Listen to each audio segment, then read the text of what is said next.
Hello, thanks for joining us today. My name is Robert Lawson. I'm a professor in the Cox School of Business at Southern Methodist University. I also direct the Bridwell Institute for Economic Freedom. I'm going to talk today about economic freedom and the wealth and health of nations. So we've been having a debate about economic freedom, capitalism, socialism, and concepts like that for a very, very long time. Two of my favorite scholars are Adam Smith and Karl Marx. Well, Adam Smith is one of my favorite scholars anyway. And there's a debate that these fellows have had, not directly with each other, but their adherents, their disciples, for going on 200 years, about how we should best organize our economy. What are the principles that we should use to do business and engage in trade with each other? My hero, Adam Smith, he advocated something called a system of natural liberty. Now, a system of natural liberty is not a term of art that we would use today a lot. It's a antiquated sounding term. Today we'd use a term like laissez-faire, free enterprise, free markets, private enterprise, or perhaps even capitalism to describe it. He uses this term called system of natural liberty. I think it's a nice sounding term, but it doesn't really ring very well in our modern ears. But what he meant by that is a system based on private property and self-interested people engaging in trade with each other to acquire the things in life that they want. He was a serious advocate of free trade in his era. He advocated that the English should be able to trade freely with the French, which was a crazy argument in his era. He argued for free markets in general. He was an opponent of labor unions, or what were more like guilds in the old days, and monopolies. He wanted to see an open, competitive, dynamic marketplace. And he had the argument in The Wealth of Nations that, well, the wealth of the nation would be higher, would be larger. The nation will be richer. People will be more prosperous if they have his system of natural liberty. So that was Adam Smith. He wrote in the late 1700s. In the middle part of the 1800s, a guy named Karl Marx comes along, and he criticized Smith. He criticized Smith and the various people who followed Smith, who thought Smith's ideas were good ideas. If you've studied any Marxian economics, you might know that Marx was a staunch critic of capitalism. He thought capitalism was going to be a bad system. He thought it was going to bring all kinds of negative consequences to people. It's going to bring poverty, business cycles, monopoly, exploitation of the poor. There's sort of a long list of things that Marx thought that capitalism would bring to the world that weren't nice things. And so what we have here is the two most important, towering figures in the history of economics. On the one hand, Adam Smith says, hey, free markets work well. And Karl Marx says, no, free markets don't work well. And in fact, according to Marx, free markets are going to work so poorly, they're going to work so bad for so many people that eventually the working class is going to rise up and violently overthrow their capitalist overlords. So it's a very strange system. We have this situation where we have these two great intellectual figures in economics saying two very, very different things. I would like to settle the debate, so to speak. I don't think we're going to settle the debate here and now, but I would like to move us along the way towards the settlement of the debate. And the way I'd like to do so is by injecting some data and some evidence into that debate. Because most of the debate about capitalism and socialism, Smith versus Marx, most of that debate is hotly ideological. There's a lot of heat, but there's not always a lot of light in that debate. So rather than argue for another 200 years about whether capitalism is better than socialism or socialism is better than capitalism, I would like to gather some data. And maybe the data will shed some light on this debate. So we're going to try to measure economic freedom. Now that's the term I'm going to use, is economic freedom. I'm not going to use capitalism or free markets or laissez-faire. All of those terms are fine, but the term that we like to use is economic freedom because I think it captures the essence of what Adam Smith was advocating. He advocated a system of natural liberty, a system where people were free to trade, free to start businesses, free to go into whatever occupation they wanted to go into. Freedom is the essence of Adam Smith's system. And we want to try to measure that. We want to try to put a number on it. Now, that sounds hard. Freedom and liberty, these are kind of fuzzy concepts. And indeed they are. But we measure things that are hard to measure and fuzzy all the time. If you've ever had a course in economics, you might know that GDP, gross domestic product, it's a measurement of the size of the American economy. Now, the American economy is an incredibly complex, massive thing. GDP includes everything from teaching economics lectures like this one, to people who make cars, to people that mow lawns. I mean, GDP is the single number that is trying to measure all of this stuff and put it down, boil it all down to a single number. So we measure complicated things with numbers all the time. So I want to try to do the same thing for economic freedom. So the essence of what I want to try to measure, though, is to what extent are people in different places. We're going to use countries as our main unit of analysis here. We're going to look at countries. I want to know, like, are people free to make personal choices about their economic lives? Can they decide what occupations they go to? Can they decide what jobs they take, what businesses they start? Are they free to trade with other people? Not just people in their own country, but are they free to trade with other people in other countries? So the freedom to trade, which was a core principle in Adam Smith's Wealth of Nations. Can they engage in trade in a way where their property rights are secure? Right? Is private property secure? Are contracts enforced? Because if I'm going to trade with somebody, if you're going to trade with someone, you need to be able to enforce those whatever agreements you make in those transactions. So we're trying to put measurements on all these things. It sounds fuzzy and hard, but again, we do it all the time in many different other ways. So the Economic Freedom Index, or the Economic Freedom of the World Index, is something that I got involved with some 30 years ago when I was a graduate student, and I'm still working on it. And what we do is we gather data. We gather a whole bunch of data. We have 165 countries in our index. The index is now based on 45 variables. It's actually more than that, depending on how you count. So we have a lot of data. And we have data even back to the 1970s. So I've got data for the United States, for Venezuela, for India, for all these countries. And I have data on all kinds of different aspects of their economic systems, all the way back to the 70s until more or less the present. And the index itself has got 5 areas. And I'm not going to bore you with each of the 45 variables. We're just going to look at the 5 areas, the big areas. So the 5 areas are size of government, first of all. Now, how big? Like size of government, I mean like tax and spend. How much money should the government collect from people in taxes and then spend on government services? Well, it turns out we have some insight from Adam Smith himself. In The Wealth of Nations, there's a chapter on public finances. In that chapter, Adam Smith outlines what he thinks the government should tax and spend for.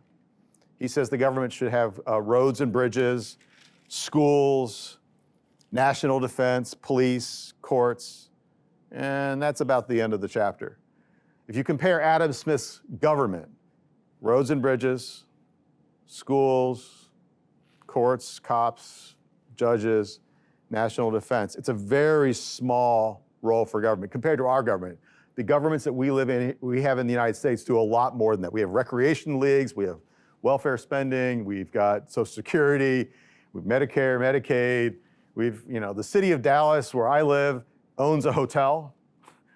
And again, there's nothing in Adam Smith's list of the Wealth of Nations says the government should be owning and operating hotels. So the government that we have in the United States is this big. The government that Adam Smith recommended in the Wealth of Nations is this big. So basically, for our purposes, we collect data on how big the government is in a tax and spend sense. And if you've got a big government in a tax and spend sense, you're going to get a lower rating. We're going to end up with a rating system, and the higher scores are going to go to the countries that are more like Adam Smith advocated in his so-called system of natural liberty. So the second area is legal structure and property rights. This is where we have this business about contract enforcement and so forth. So let me give you an example. The World Bank has a project called Doing Business.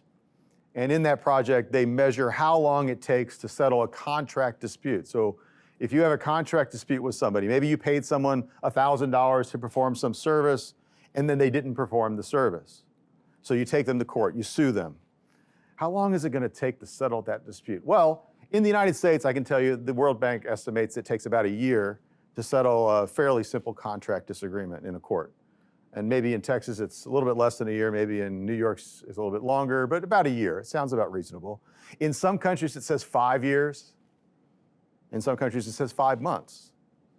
So where are your property rights more secure? Where are you more secure in your property? Well, obviously you're more secure in your property if it only takes 5 months to settle a contract dispute versus 5 years. So we have data like that. We also have some data from survey questions on how impartial the judges are, because certainly you don't want to be in a court dispute with somebody, maybe a property dispute about who owns a particular tract of land, and you don't want the judge to be like related to one of the parties well, maybe if it's you would want that, but you wouldn't want the judge to be related to the person you're suing or you're engaged in a contract with. So we have a bunch of measures. Most of these are survey measures or things of that sort. I should also mention, it says it here, we actually do an adjustment now for how the legal system treats women vis-a-vis men. Most of the things that we measure in this economic freedom index are the same for men and for women. Like, it's not like tax rates are different for men and for women. So in area 1, where we were talking about government spending, we really don't have a male versus female tax rate. Everyone faces the same tax system. But when it comes to the legal system, you know, there are some countries where women are not allowed to sue men. They're just not allowed. Or they can, but they can only have a male relative do it for them. So your father or your husband would have to sue on your behalf if you had a dispute with somebody. So obviously women in many countries, their legal rights to have their property protected and their contractual relationships protected in court, the women are in many countries at a disadvantage. And we actually have an adjustment in this second area for that, and I'm very happy that we're able to do that. Now the third area is called access to sound money. You know, governments take money from us in many ways. They take money from us when they tax money. That was the first area. How big is the government? And people take money from you, like if someone takes $1,000 from you but doesn't perform the service, they're almost like a thief, right? So people can take money from you by welching out on their contracts. Another way in which your money can be taken from you is through inflation. What happens if you had a $100 bill and you put it in your wallet, and maybe you forgot about it? Maybe I used to do this when I was younger. I would put a $100 bill in some secret spot in my wallet, and then you'd wait, you know, just in case, like an emergency, if something went wrong, you needed a tow truck or something. So what happens if you hide a $100 bill, and then a year goes by and you find it? That's great, right? When you find some money that you squirreled away, and you take it to the store. You take that $100 bill to the store a year later. Well, we all know what the problem is. If inflation's been 5% over the course of that year, it's like someone took $5 out of your wallet. Now they didn't. I mean, it's still physically the same $100 bill, but the purchasing power of that $100 bill has gone down by 5%. It's like someone took $5 away from you. It's like a $5 tax. And monetary economists talk about inflation like it's a tax. It's called the inflation tax. Anything that you have that's got dollar bill amounts written on it, like mortgages, leases, insurance policies, bonds. There are lots of things we have in our economy that have dollar amounts written on them. All of those types of assets can be taxed away. The value of those assets can be taxed away via inflation. So, you know, we have a measurement here of inflation and some other things related to the stability of the monetary system. Because people, if they're economically free, if they're living in an Adam Smith system of natural liberty, they need to be able to store their money. Like the money you save in your bank account today, 10 years from now should be worth pretty much what it's worth, you know, when you saved it for the first time. Now the fourth area is far and away the thing I think we should identify most with Adam Smith. If there was one thing Adam Smith was doing when he wrote The Wealth of Nations, he was writing a grand plea to his countrymen in Britain to trade freely with other countries, especially with France. He was a free trader. So the fourth area is freedom to trade internationally. In this area, we measure things like tariffs and quotas. We get data from the World Trade Organization on these things. So, you know, what's the average tariff rate on imported goods and things like that. We also have some measures here on capital controls. Governments restrict the flow not only of goods and services across countries, they also restrict the flow of investment from country to country, capital controls. So this is an area where if you want a good score in this area, you're going to be a country with low tariffs and low quotas and not a lot of capital controls. And then the last area in the index is freedom from regulation. And it's a hodgepodge of different things. We have some measurements here in the financial markets like interest rate controls. Now, we don't have interest rate controls in the United States anymore, although we used to. When I was a child, we still had some interest rate controls.